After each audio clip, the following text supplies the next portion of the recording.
Whether you're planning a romantic dinner or a fun gathering with friends, my next guest may just inspire your next culinary adventure. We're making fondue with Sami Hale from the Melting Pot. Welcome, Sami. Hi. Thanks for being here. This is like, I don't know, it takes me back to like high school dances and going to the Melting Pot and with girlfriends after to just have a little fondue experience. So I'm pumped for this. What are we making? What kind today? Well, I'm so excited to take you through this. We're going to start by making our Wisconsin cheddar here. And it looks like our pot is just now steaming, so let's get started. So we're going to start off with about 3.75 ounces of our beer base here. This base? Yeah, this has a little bit of bouillon as well, just to dilute it so it's not super strong beer base. Okay. We've also got a little bit of minced garlic if you want to go ahead and add that in for me. Go ahead and toss that whole all thing the garlic, in. right? Okay, good.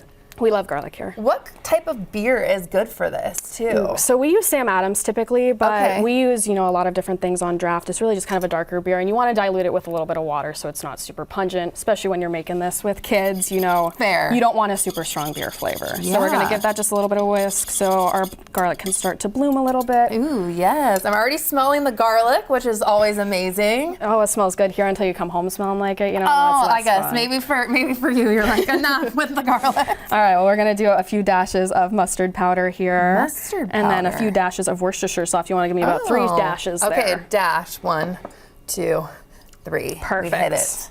Yum. Perfect. We're going to give that another good whisk. This is going to be kind of all our about good the flavors. mixing as you're going through. Yep, you want to give that beer a little bit of time to cook off. Same with that garlic too, No one likes raw garlic. So after we've got all of our flavors in here, we're going to start with just a little bit of our cheese. We've got some shredded cheese, and the kind of secret here is it's covered in just a little bit of cornstarch to stop it from sticking together. Oh. So if you are interested in making fondue at home, just a little bit of cornstarch on your cheese is going to help that. Pro tip, who knew? Yeah, so we're going to start by just about 1/3 of our bowl in at a time.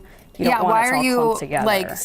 So it's not clumping together. You don't want to put everything. Yeah, I'm just kind of pressing down in the center here, mixing it up because it starts to clump just like that. So we're wanting to mix it up a little bit more, and when it starts to kind of melt, we get our stringy bits. We're going to toss in some more of our cheese. And how does it work with this fondue pot? Is obviously adorable. Yeah. Does everyone need to have this, or can you at home, or can you use a regular pot? You can totally do this at home. The great thing about our pots is that they can work on any stovetop like this, so they act as kind of double boilers. So water in the bottom makes it steam up. We're getting this evaporation right now, and it's helping our cheese melt here. So absolutely not a necessity, but definitely helps out here, you know. I used to do fondue at home under the little candle, I don't know if you did that as well. Yes. Yeah, so This definitely is looking not like it's working and melting a lot better. We're gonna throw in our last little bit of cheese. Can you ever overcook fondue and cheese too? I guess would it show you that it's burning? I mean, not in these pots. Really? No, just It's because foolproof. there's no direct heat basically. So there's nothing to burn. So even if you leave it on a really hot setting, it's just gonna kind of get a little crusty maybe on the liner of the pot in here.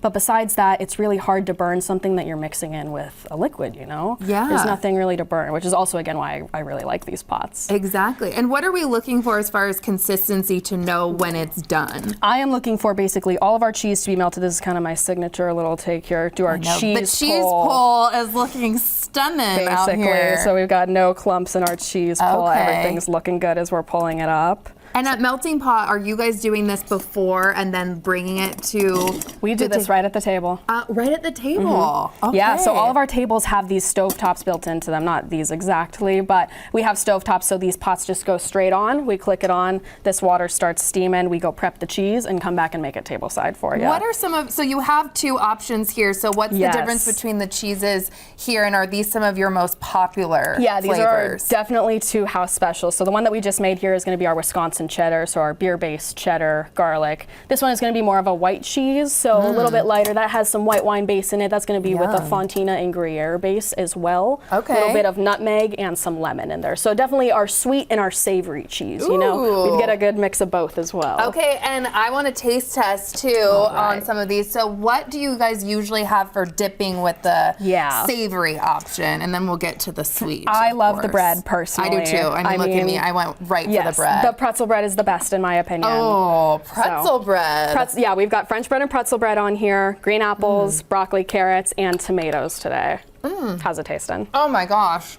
I can really taste the garlic. So good. I'll give you a little trick. And what are some of over there to the meat? Can you also get that? Yes, absolutely. That's going to be our charcuterie board. So if you want to add something extra on here, we've got some of our meats, peppers, rye crackers, and then some jam and honey mustard on the end. Oh my I would gosh. say this is going to be best with the Alpine cheese. Okay, well, I will dive in on that too. And then we also have sweet, which you can't forget about too. So what are our chocolate options that are in the front, right? We've got a white chocolate here and a dark chocolate, and then on our boards we've got, I feel like, all the goodies you could possibly really want. do. Rice Krispies, brownies, blondies, pound cake, strawberries, bananas, Oreo covered marshmallow, and then my personal favorite, the waffles. I feel like you really can't go wrong with a little bit of cake and sugar and chocolate.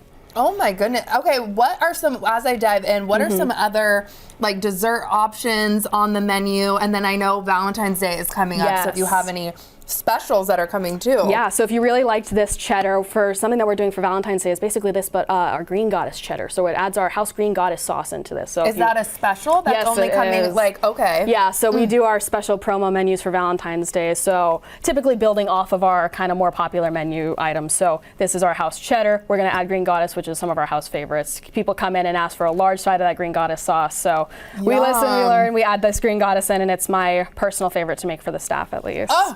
And then any other new like dessert options, or is it always kind of your basic, which by the way, the dark chocolate, so good. Yes. And then the white chocolate, which is interesting. Yeah, I'm not a big white chocolate person, but this one's good. But again, if you have a good taste of both of these, we're gonna do a mix of both, where we've got one with marshmallow fluff and Oreo crumbles in it for Valentine's Day. Why do you think Melting Pot just has so much staying power and people are still just like in love with going and having this kind of experience for date night, friend gathering, anything? It really isn't an experience you can't beat. I mean, it takes about 2 hours for a full experience, but it's really just, you get to sit, you get to really process your time, sit with family, sit with friends, you get to talk. It's really an experience you don't find anywhere else. And I mean, where else do you have cheese made in front of you? I mean, Switzerland, I guess, would be the only, it takes me back to visiting Switzerland. It's so interactive, it's so fun, and it's amazing that you can do this locally. Exactly. Really delicious. I loved what we made today. Thank you so much for being here. Thank you so much for having me on. I appreciate it. Yes, and happy early Valentine's Day. Yes, we'll see you then. New Day Northwest Kitchen is brought to you by Safeway.